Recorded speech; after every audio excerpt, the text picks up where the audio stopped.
Ada asumsi salah di masyarakat bahwa banyak makan bisa membuat tubuh sehat. Tapi faktanya, orang yang makan apa saja yang dia inginkan, di sini malah risiko kanker dapat muncul. Perlu diperhatikan bahwa ada beberapa jenis makanan yang dapat memicu kanker. Supaya terhindar dari risiko kanker, kita perlu memperhatikan kebiasaan diet atau pola makan. Diet sehat biasanya terdiri dari makanan yang segar dan tinggi serat, terutama yang berbasis tumbuhan. Apakah ada jenis makanan khusus yang dapat mencegah kanker? Ya, dengan pendekatan yang benar, bukan tidak mungkin konsumsi makanan yang baik dapat menjadi bagian penting dalam memulai penyembuhan penyakit kanker. Inilah pendekatan yang bisa dilakukan dengan makan menu sehat Indonesia sebagai contoh. Dan seperti apa elaborasinya? Ikuti terus saya Erik Karlebang dalam Food Combining Itu Gampang.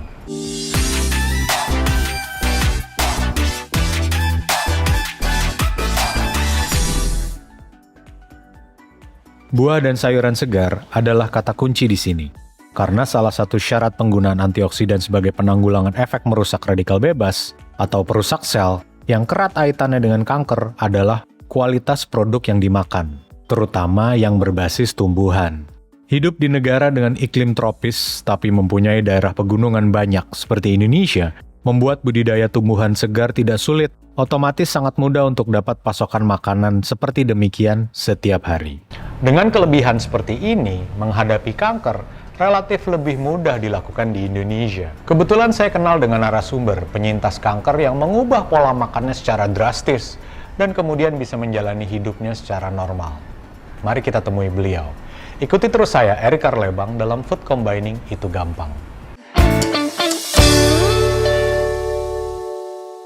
Kembali bersama saya, Erik Karlebang, dalam Food Combining Itu Gampang. Sekarang sudah hadir bersama kita Mbak Ari Primadewi, penyintas kanker payudara yang sudah menjalani gaya hidup sehat, terutama pola makan, selama beberapa tahun ini.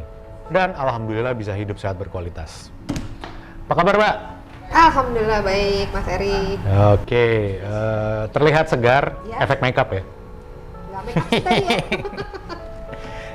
Wow, berarti efek makan sehat tuh, bikin badannya terlihat segar. Sibukannya sekarang akhir-akhir ini ngapain aja, Mbak? Sibukannya selain jadi ibu rumah tangga, apa ya, jualan lah. Apa yang dijual? Apa aja. Apa aja? Apa lo mau gua ada? Iya, apa lu gak ada. Oke, karena kita sekarang lagi bahas masalah kanker dan ini kan acara ini untuk mengedukasi orang tentang kesehatan tuh bentuknya seperti apa dalam konteks kesehatan itu kalau mau diaplikasikan dalam keseharian seperti apa. Nah, kan Mbak Ari sendiri nih penyintas kanker ya. Bisa cerita kronologinya nggak? Waktu dulu mulai divonis kanker, apa yang dijalani, prosesnya, menemukan momentum kesehatan sampai sekarang sejauh ini gitu loh. Jadi ceritanya awalnya tuh sekitar tahun 2012 ya. 2012 itu saya ngerasa kondisi tubuh tuh nggak enak banget. 11 tahun yang lalu ya? Ya. Masih ingat nggak rasanya kayak apa tuh? Masih. Oh. Nggak enak banget deh pokoknya. Capek luar biasa tapi nggak habis ngapa-ngapain gitu. Capek. Terus tengah malam itu sekitar jam 2-an tiba-tiba bisa kebangun karena menggigil, tapi cuma 2-3 menit aja. Itu tidur lagi? Enggak, iya pokoknya menggigilnya hilang ya saya tidur lagi, cuma susah, itu insomnia. Insomnia seringnya lebih banyaknya nggak tidur gitu. Itu kedinginan apa efek nggak biasa pakai AC gitu? Enggak, memang tiba-tiba aja, itu seminggu bisa 3-4 kali, tiba-tiba kebangun cuma gara kedinginan, tapi nanti sebentar udah diusap-usap badan, nggak dingin lagi. Nggak coba matiin AC gitu? Udah sering kayak gitu. Nah, akhirnya cerita lah gitu kan sama, karena kebetulan bapak kan dokter, cerita sama bapak, kenapa ya badan kok nggak enak banget gini. Terus ada adik juga dokter juga, mendingan general check up deh gitu.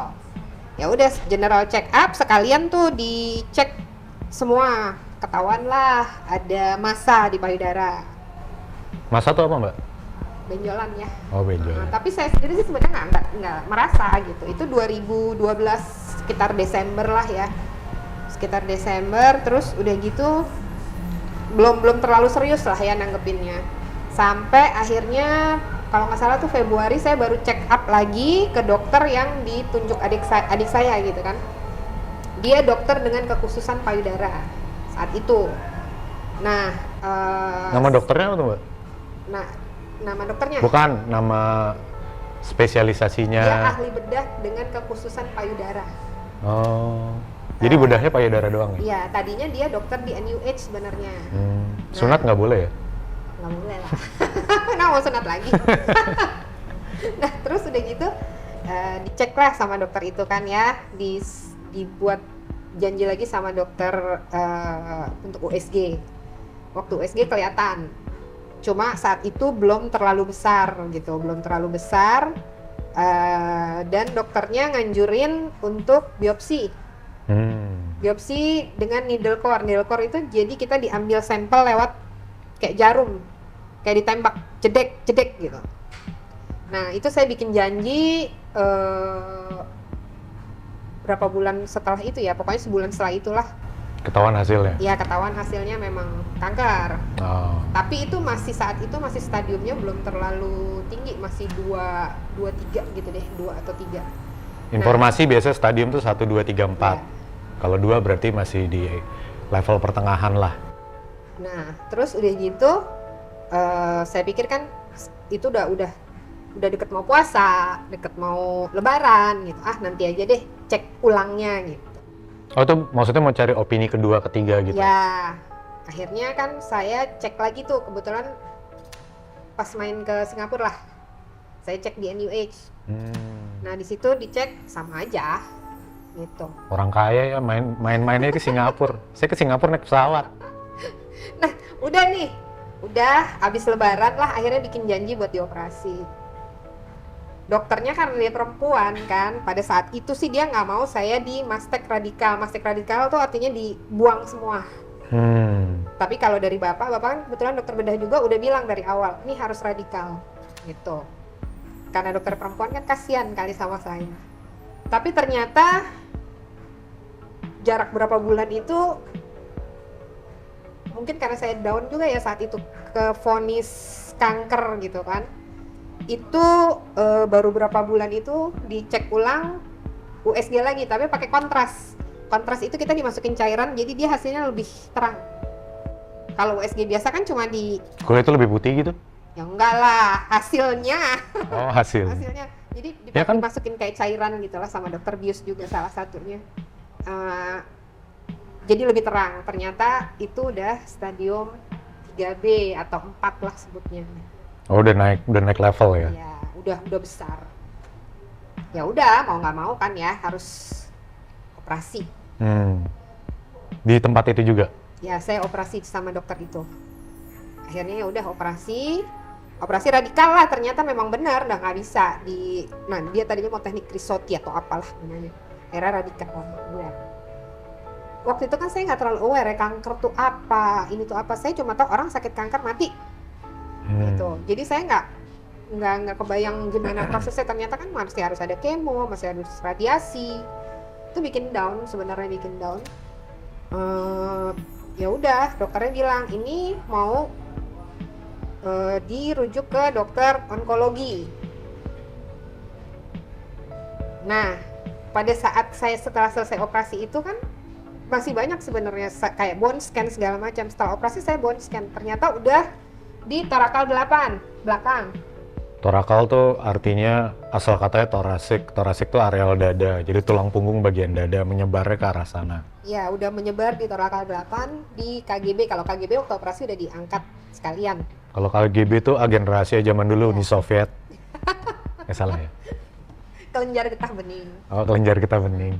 Nah, itu udah diambil juga 11, katanya sih 11 kelenjar ya udah diambil. Udah harus ke onkologi. Nah,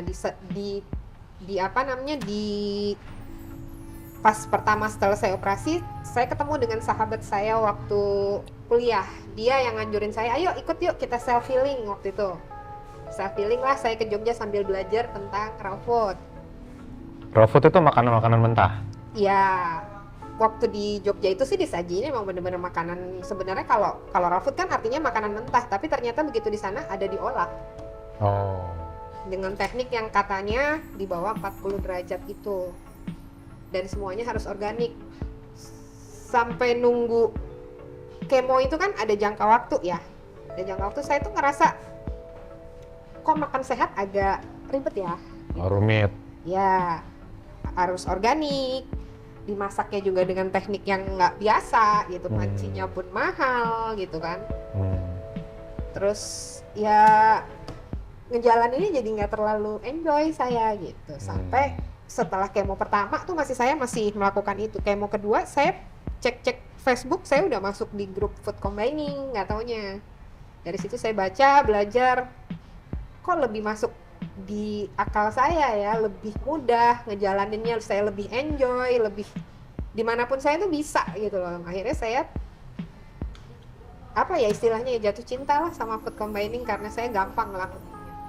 Jadi itu tuh yang menginspirasi perubahan dari nggak tahu apa-apa, terus kalau kanker identik sama mati, identik sama menjalani penderitaan, kemoterapi dan biopsi dan lain sebagainya gitu.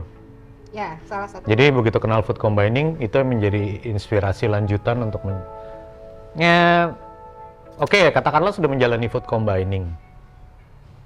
Emang begitu dulu nggak tahu apa-apa, terus dapat inspirasi melakukan food combining, terus sekarang hampir belasan tahun kemudian, emang gimana rasanya, Mbak? Dulu tuh waktu awal masuk food combining kan belum ada role model ya, di grup itu belum ada yang ini loh yang kanker sembuh nih loh, tapi saya ngejalanin ya memang ke atas kesadaran sendiri, emang harus makan baik gitu loh. Itu zaman sekarang? Maksudnya food combining yang sekarang diikutin? Dulu waktu awal-awal masuk grup itu kan belum ada yang role model saya harus ikutin loh, kanker harus begini, kanker harus begini, kan belum ada. Saya cuma ngikutin bukunya Mas Erik. Benar-benar saya baca juklak ya, saya beli bukunya, saya apa ya istilahnya masih pokoknya dari situlah saya belajar gitu loh, dan itu masuk di logika semua, apalagi di grup itu kan gampang ya penerapannya, nggak harus yang macam-macam dan bisa saya lakuin gitu. Nah sampai sekarang ya masih saya lakuin food combining. Rasanya gimana? Hidup lebih berkualitas yang jelas. Dulu susah tidur sekarang nggak masalah, badan lebih segar, dan waktu saya ngelakuin kemo itu nggak ada efek-efek yang kata orang kan dulu ditakut-takutin, makanya saya drop tuh kan ditakut-takutin kalau kemo tuh nanti begini, nanti kemo begitu, yang sariawan semua, yang drop, yang muntah semua, enggak tuh. Nah, tapi kemoterapi sebelum dan sesudah, sebelum food combining sempat kemoterapi kan? Iya, saat di kemo. Nah, tuh coba ceritain deh. Di kemo pertama itu saya mual. Kemo pertama itu saya mual, terus ya habis kemo lemes, gimana sih? Kayak orang habis minum obat anti mual gitu nggak bisa ya? Dikasih. Kayak mau jalan-jalan gitu kan suka minum obat anti mual. Sama dokter tuh selalu dikasih, sebelumnya udah disuntik dulu berapa suntikan lah. Setelahnya juga dibekalin obat buat anti mual. Kemo pertama saya masih minum tuh obat anti mual itu gitu, tapi nggak ngaruh, saya mual sampai di rumah mual. Pokoknya lemes banget. Tapi begitu saya ngejalanin food combining dari kemo pertama ke kemo kedua tuh kan, kemo tuh kan 3 minggu sekali. Jadi 3 minggu saya ngejalanin food combining, bener-bener saya fokus sama makan baiknya, bukan fokus sama sakit saya, bener-bener fokus saya harus makan baik seperti ini. Kemo kedua berjalan lancar, saya nggak ada hambatan istilahnya. Oh, itu cuma dari satu kemo, cuma 2 kemo ya perbedaannya jadi terasa banget perbedaannya. Terasa 3 minggu itu terasa benar jauh. Kualitas udah berasa. Bangun tidur tuh udah, dulu kan bangun tidur tuh sebelum saya ngelakuin food combining, bangun tidur tuh kayak badan tuh kayak merentek apa ya istilahnya ya, capek gitu. Persendiannya pegel-pegel gitu. Terus mau tidur bang, udah masih ngantuk. Ya, salah satunya yang paling nggak enak banget tuh bangun kaki tuh sakit. Abis kemo tuh kaki sakit. Habis jalan jauh gitu? Ya kayak gitulah, lemes gitu. Nah, setelah ngelakuin food combining nggak ada. Nah, tapi kan mesti gini. Yang orang sering bilang kan, ngaku-ngaku aja sehat, ngaku-ngaku aja penyintas, segala macam gitu. Tapi, ada nggak bukti valid kalau kondisinya sekarang, selain maksudnya merasa lebih sehat ya, hidupnya lebih berkualitas, terus ngerjain apa yang dulu dirasain nggak ada, sekarang nggak ada. Tapi secara bukti valid, ada nggak check up rutin, ngecek kondisi? Setahun sekali harus. Setahun sekali harus ya, wajib. Terus gimana? Hasilnya selalu di bawah, jadi kan ada nilai rujukan ya, harus ada nilai rujukan, itu selalu di bawah nilai rujukan, CEA, apalagi tuh yang dicek ya, Di bawah CA123. di bawah standarnya gitu Iya. ya. Nah, terus kalau PET scan itu kan per 3 tahun sekali. Ini saya belum PET scan terakhir, tapi 3 tahun yang lalu, sebelum pandemi. PET scan. PET scan tuh adalah salah satu teknologi untuk men-scan seberapa jauh kanker itu menggerogoti hidup seseorang. Tapi itu teknik yang paling advance, teknik yang paling bisa dibilang paling akurat lah zaman sekarang. Sebelum kanker itu sebenarnya penyakit saya banyak, bukan hanya kanker. Oh. Jadi saya tuh ada asma berat. Setiap sore itu saya harus apa istilahnya, pakai Inhaler, nebula. sama oksigen. Pokoknya udah menjelang gelap tuh saya udah ketergantungan obat lah. Belum lagi ada kolesterol sama Obat-obatan terlarang gitu. Iya, obat-obatan Iya, emang harus pakai resep dokter kan. Oh. Terus migrain itu begitu saya ngelakuin food combining nggak ada itu. Oh, jadi nggak cuma kankernya yang menghilang, tapi penyakit turunan lah. Sebelumnya. Iya. Oke deh. Demikian paparannya Mbak Prima terkait masalah kanker yang dihadapinya. Nah, sekarang yang harus kita tahu, sehari-hari beliau menjalani kehidupannya kayak gimana ya? Dari sisi pola makan misalnya. Mari kita tanya lagi hal itu kepada beliau. Ikuti terus saya, Erik Karlebang, dalam Food Combining Itu Gampang. Bicara hidup sehat, bagaimana keseharian beliau dalam memilih pola makan sebagai penunjang hidup sehat tersebut setelah bertahun-tahun menyintas kanker dan menikmati hidup berkualitas. Makannya sehari-hari gimana sih, Mbak? Kan hidup sehat nih ceritanya. Makanan sehari-hari saya sesuai Juklak FC. Juklak itu artinya petunjuk pelaksanaan. Standard Operating Procedure lah, SOP. Awalnya tuh sebelumnya waktu ngelakuin yang pertama tuh saya belum terlalu paham. Tapi ada peristiwa yang bikin saya paham tentang food combining ini waktu ikut detox camp. Ya, kita dulu sempat bikin detox camp, kayak camp 3 hari, waktunya 3 hari aja karena akhir minggu kan. Jadi ngajarin gimana caranya menjalani hidup sehat, tapi sekaligus menguras tumpukan toksin dalam tubuh yang terjadi akibat gaya hidup sehari-hari, terutama gaya hidup yang buruk. Jadi waktu itu kita dikumpulin di satu tempat, 3 hari kita cuma makan buah aja. Sambil di sela-sela acara kita menyisipkan edukasi kesehatan, bagaimana cara menjalani kehidupan keseharian pasca menjalani detox camp. Terus Mbak? Ya, waktu detox camp itu kan saya banyak nanya ya, paling cerewet kali, dan paling banyak masalah ya. Oh iya, nyusahin, bener. Ya karena detox camp, orang yang menjalani detox itu ada namanya proses withdrawal symptoms ya. Waktu itu dia nggak resmi bilang kalau saya penderita kanker, jadi withdrawal symptoms-nya atau efek pengurasan tumpukan toksinnya cukup radikal ya dia baru berapa jam menjalani makan buah aja udah mulai mual, pusing, migrain, malah spesifik dia bilang matanya mau copot lah, apalah gitu. Untung waktu itu kita juga menggabungkan dengan therapeutic yoga ya, jadi waktu itu dia ketolong banget. Terus Mbak? Ya, waktu detox itu sih sebenarnya waktu mau daftar tuh udah mikir yang ada di mindset itu kan dikasih taunya waktu itu kan nggak boleh makan manis, nggak boleh makan, karena belum paham kan saat itu kan nggak boleh makan manis. Nah ini kok detox kan harus ngejalanin makan buah terus ya gitu kan. Jadi waktu ngejalanin di awal-awal itu gimana ini ya, makanya Oh jadi buah tuh identik sama yang manis. Nah itu makanya terus begitu udah ngejalanin sambil nanya-nanya tercerahkan bahwa buah tuh kenapa. Saat itulah momentum saya tuh paham food combining. Sebelum-sebelumnya ngejalanin cuma ya sesuai dengan juklak yang saya baca aja itu gitu, tapi saya belum paham. Oke. Sebelum masuk ke detox sih udah jelas ya, maksudnya terus pola makan. Sekarang yang gini dulu deh, yang paling signifikan dulu. Kan kanker itu berdasarkan beragam penelitian, terutama yang makin kesini ya, kan holistik misalnya. Kanker kan dikaitkan ke 90-95% itu akumulasi dari kebiasaan buruk gaya hidup seorang sehari-hari. Jadi kanker itu adalah faktor akumulatif ya, perlu faktor akumulatif. Nah, kalau kita bicara gaya hidup yang buruk, makan minum kan jadi faktor terbesar lah ya pembentuknya. Nah, waktu udah paham tentang gaya hidup sehat ini, waktu paham food combining, habis detox, yang pertama kali dilakukan itu kan menghindari apa yang seharusnya tidak dikonsumsi, dimakan dan diminum. Nah, sekarang Mbak Prima nih buat menginspirasi penderita kanker yang mungkin lihat acara ini ya. Yang dihindari dari makan dan minuman tuh apa? Yang pertama banget, yang paling signifikan lah. Yang jelas dulu itu kan saya baker, buat kue. Itu bener-bener saya nggak pernah. Baker jam buat bangun pagi-pagi. Ya. Pembuat kue, istilahnya apa ya? Saya jualan kue lah. Nah itu saya bener-bener stop, saya nggak makan terigu dan kawan-kawannya itu. Terus saya nggak lagi minum hanya air putih. Saya dulu penyuka susu. Oh, oke. Saya dulu pernah terapi susu kedelai karena dulu saya pakai kosmetik yang basicnya dari kedelai. Oh. Makanya begitu kanker, hormon saya estrogen positif.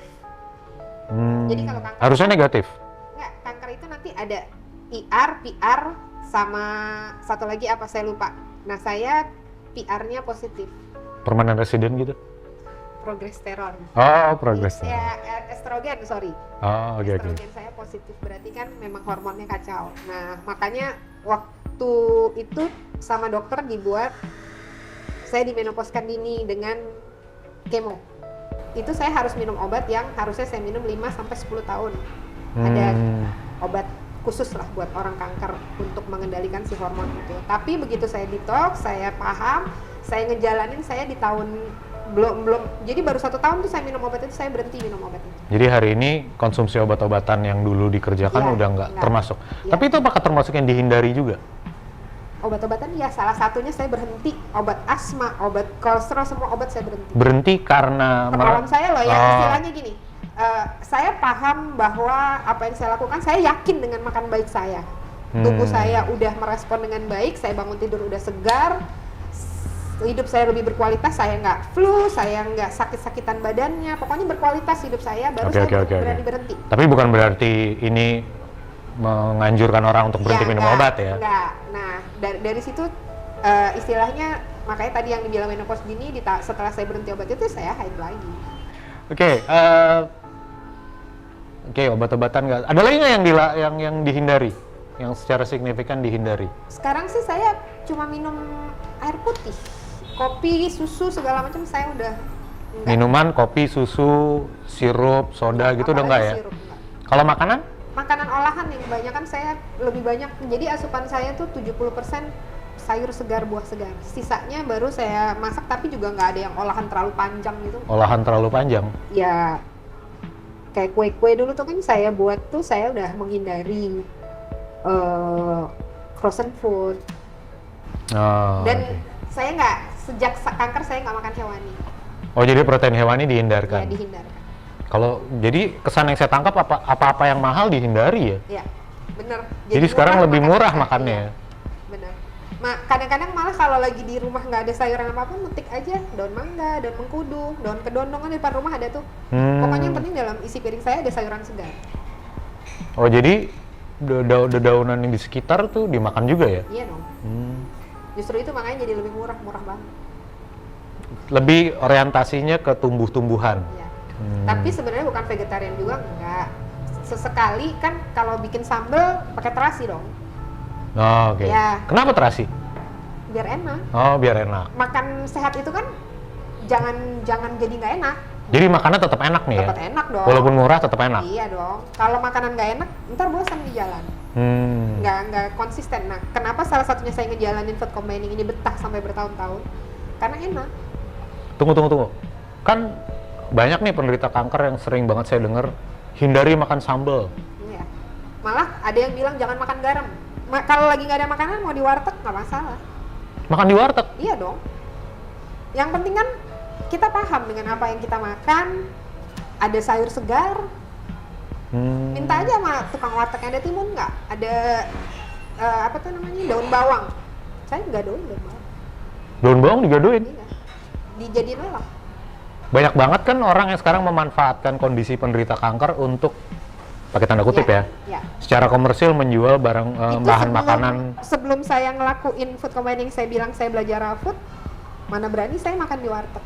Enggak, mesti gini, kan banyak banget pihak yang sekarang secara komersil menggunakan isu kanker sebagai momentum atau kesempatan buat mereka menjual produk-produk entah organik, entah makanan yang dikaitkan dengan kanker dan harganya mahal. Nah, itu berarti apa yang Mbak Prima lakukan itu menegasi, menihilkan itu semua dong. Berarti jadi antitesanya mereka dong. Berarti udah kena kanker, makannya tetap murah. Iya dong. Wah, itu momentum yang bagus banget buat penderita kanker. Justru karena bisa didapat di mana aja, makanya saya konsisten sampai hari ini. Lebih hampir 10 tahun ya, jadi ngejalanin food combining ini karena nggak harus spesifik gitu. Oke. Ini ada sering banget penderita kanker tuh divonis usianya tinggal berapa bulan, berapa tahun. Dulu sempat digituin nggak? Sempat. Oh ya, dibilangnya? 15 bulan aja karena udah di torakal 8 kan. Udah menyebar ke tulang punggung? Iya, saya dibilang ya bisa lumpuh atau bisa nggak ada. Diperkirakan nggak berapa lama lagi? Iya, 15 gitu? bulan itu. 15 bulan? Berarti sekarang udah hampir 10 tahun. Iya. Itu waktu itu juga karena waktu down itu saya pernah sampai lagi sholat tuh bener-bener nggak bisa bangun, lemes banget. Jadi bisa jadi ketiduran gitu, bukan ketiduran. Sebenarnya saya nggak bisa ngapa-ngapain, lemes. Tapi saya dengar anak saya nangis, suami saya nangis, semua nangis gitu kan.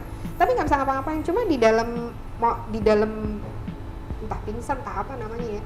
Itu saya ketemu dengan eyang saya yang udah nggak ada. Oh, pengalaman near death experience ya? Ya, ketemu eyang saya udah nggak ada. Jadi saya kayak baru datang di bandara, di bawah banyak orang, semuanya pakai baju putih. Semuanya pakai baju putih. Tapi waktu saya mau turun ada yang teriak pakai bahasa Jawa, karena eyang orang Jawa ya. Jangan, katanya. Pulang, gitu. Saya disuruh pulang. Kenapa? Eyang saya tuh orangnya nggak pernah marah-marah, tapi kok itu marah gitu kan. Saya kangen kan sama eyang bilang gitu kan. Pulang gitu, mulai pakai bahasa Jawa, pulang gitu.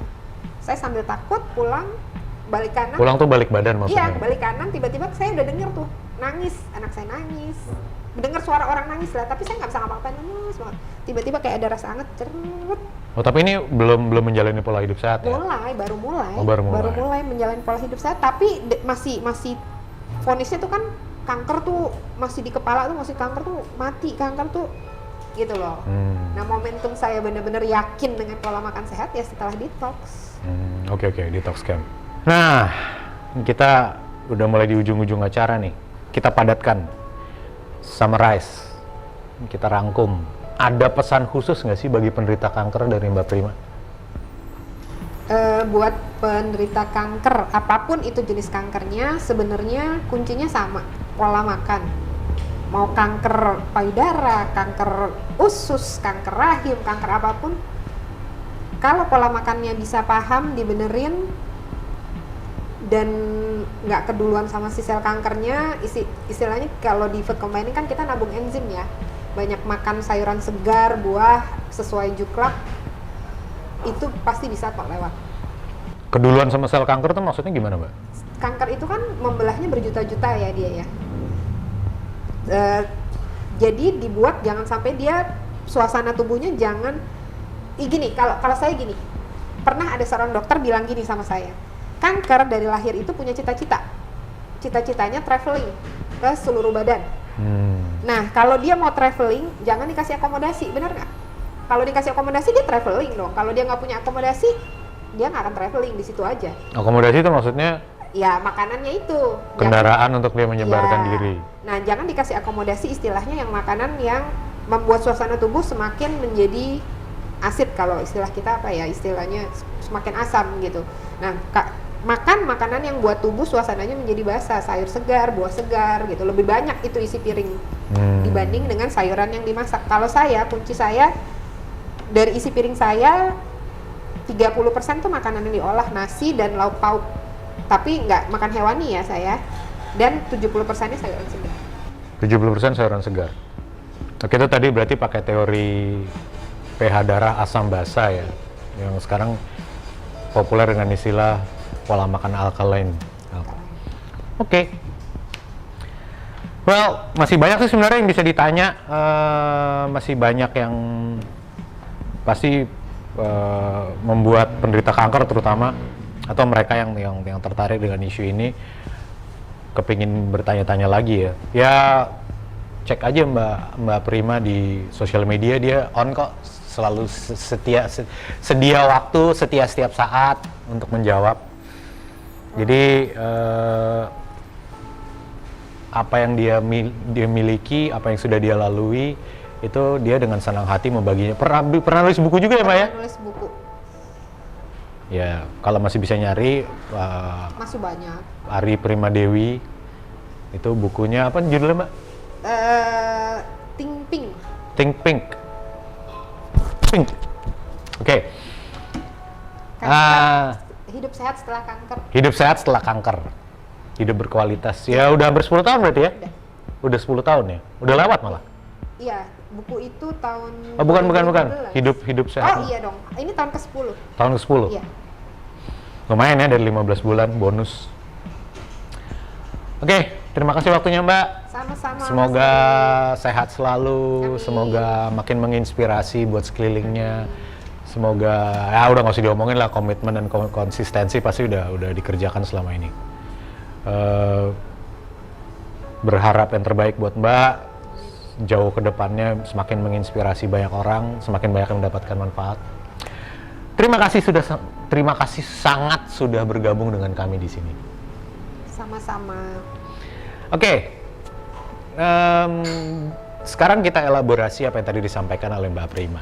Kanker adalah sel yang bersifat radikal. Ia mempunyai sifat berbeda dari sel lainnya karena memiliki pemicu. Sejauh ini, kita paham bahan pembentuk sel paling mendasar adalah makanan minuman. Bila bahan pembangunnya baik, ya sel otomatis akan baik. Bila buruk, tentu hukum sama berlaku. Kualitas sel akan buruk. Sel kanker mudah sekali terbentuk dari kualitas sel yang buruk. Apa yang selama ini dimakan bisa jadi seperti menabung dalam celengan. Dan dalam kasus ini, celengan tersebut bernama kanker. Makanan berbasis protein hewani, proses panjang, dipanaskan dalam waktu lama, pabrikan, miskin unsur hidup, dan sejenisnya sudah lama ditengarai identik dengan pemicu perkembangan sel kanker. Minuman seperti kopi, teh, susu, sirup, soda, hingga alkohol juga memiliki logika kurang lebih sama. Belum ditambah dengan kebiasaan buruk seperti merokok, minum obat-obatan secara reguler, dan lain sebagainya. Klaim sembuh mungkin bisa didapat lewat serangkaian pengobatan misalnya. Sel kanker bisa dimusnahkan dan dimatikan. Tapi bagaimana dengan kualitas hidup? Dengan rusaknya sel-sel yang penting dalam tubuh. Biasanya kualitas hidup ikut menurun secara drastis. Belum lagi potensi sel kanker akan kembali muncul akibat pola makan buruk yang tidak dikoreksi. Sebaliknya, banyak sekali mereka yang mengubah pola makan minumnya agar sesuai dengan kapasitas serta kebutuhan tubuh secara disiplin, berkomitmen kuat, menemukan kualitas kesehatan mereka meningkat drastis. Sel kanker sulit berkembang, bahkan menghilang. Dan yang terpenting, kualitas hidupnya kembali didapatkan. Terima kasih telah setia mengikuti. Sampai berjumpa lagi dengan saya, Erik Karlebang, dalam Food Combining Itu Gampang. See ya!